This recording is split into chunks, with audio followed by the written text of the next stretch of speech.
November 30th, 1939. The world is on the brink of chaos. Nazi Germany has just torn through Poland. But here, on the northern edge of Europe, another storm is brewing. Along the Finnish border, the Soviet Red Army, one of the largest military forces on Earth, unleashes a massive invasion. 500,000 soldiers, thousands of tanks and aircraft pour into the tiny nation of Finland, a country of just 3.5 million people. Stalin expects victory in a matter of weeks. The world expects Finland to be crushed.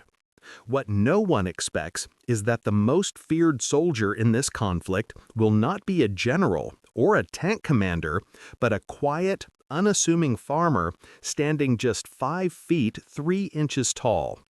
In the frozen forests of Finland, the Red Army would soon learn to fear the snow itself. They would give a name to the ghost that haunted them, a name whispered in terror: Belaya Smert, the White Death. Before he was a legend, Simo Häyhä was a man of the land. Born in 1905 in the farming village of Rautjärvi in southeastern Finland, his world was one of dense forests, frozen lakes, and long, dark winters. He was a farmer and a hunter, a life that demanded patience, self-reliance, and an intimate understanding of the natural world. His neighbors knew him as a quiet, modest man, but also as an exceptional marksman. He had won numerous local shooting competitions, but his true skill was honed in the woods, hunting foxes and moose. This was where he learned to read the wind, to use the terrain for cover, and to make every single shot count. He wasn't trained in a military academy to become a sniper. The unforgiving Finnish wilderness was his teacher. He was a man perfectly suited to the landscape he called home, a landscape that was about to become the deadliest battlefield on Earth. When the Soviet Union invaded, the odds were beyond impossible. The Red Army had 3 times the soldiers, 30 times the aircraft, and 100 times the tanks. But they had made a critical miscalculation. They assumed the war would be easy, and they were catastrophically unprepared for their true enemy, the Finnish winter. Temperatures plummeted to 40 degrees below zero. Soviet vehicles froze, their lubricants turning to sludge. Soldiers lacking proper winter clothing suffered from severe frostbite or froze to death in their positions. The Finns, however, were home. They moved like ghosts on skis, dressed in white camouflage, appearing from the snow-laden forests to strike and then vanish. They embodied the Finnish national concept of sisu, a word with no direct translation, but which means a special kind of courage, a stubborn, gritty refusal to give up, no matter the odds. And no one had more sisu than Simo Häyhä. Stationed at the Kala River, he was tasked with stopping the Soviet advance, and he would do it with little more than his old rifle and the skills he had learned his entire life. The legend of the White Death is not a story of advanced technology, but of its deliberate rejection. Simo Häyhä was issued a standard Finnish Mosin Nagant rifle, the Sako M28-30. He could have fitted it with a telescopic scope like most snipers. He refused.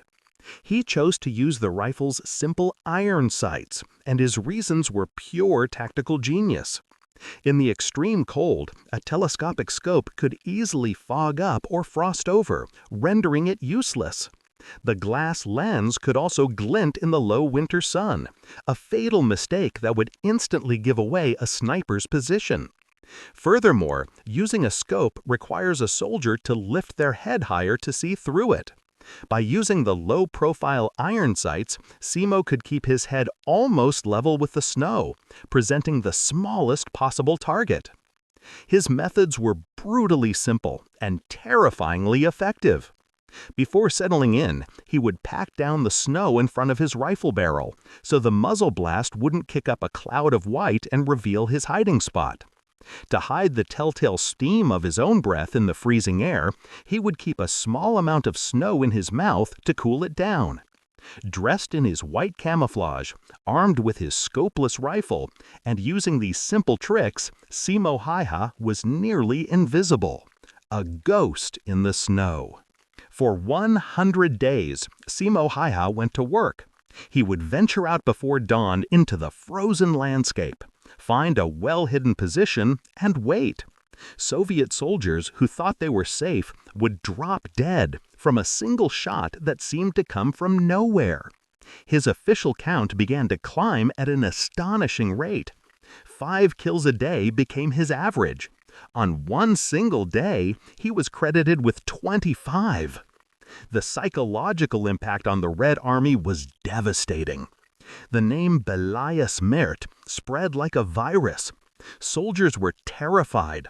Officers who dared to stand up to get a better view were immediately cut down. Entire patrols were held at bay by the fear of this one unseen sniper. The Soviet command grew desperate. They sent their own elite counter-snipers to hunt him. Simo hunted them first. They ordered massive artillery strikes on any position where he was thought to be hiding. He would slip away and set up somewhere else. And he wasn't just deadly from a distance.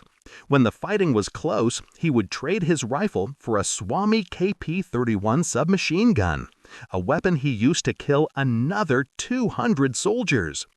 By the beginning of March 1940, his confirmed sniper kill count stood at an unbelievable 505, the deadliest sniper in human history. March 6, 1940. After months of terrorizing the Red Army, Simo's luck finally ran out. A Soviet sniper, firing blindly towards his position, got a lucky shot. It wasn't a normal bullet, it was an explosive round. The bullet struck Simo in the lower left side of his jaw.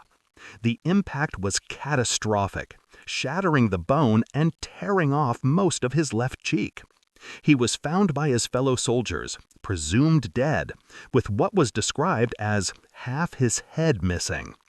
They carried his body back, but in the chaos, a miracle occurred. Simo Häyhä was still alive.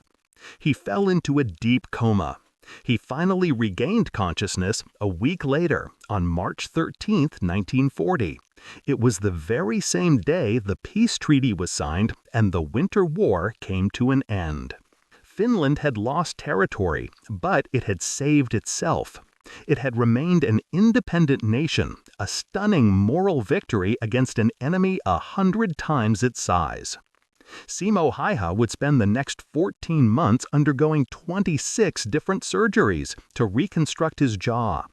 After the war, he returned to what he knew. He became a successful moose hunter and dog breeder, living a long, quiet, and humble life. Years later, when a journalist asked him if he felt any remorse for killing so many men, his answer was simple and direct. "I did what I was told to do, as well as I could." Simo Häyhä died in 2002, at the age of 96. He was never a man who sought fame or glory. He was a farmer, a hunter, and a patriot who, when his home was threatened, used his unique set of skills to become a legend, an invisible force of nature, and the most effective sniper the world has ever known. The White Death.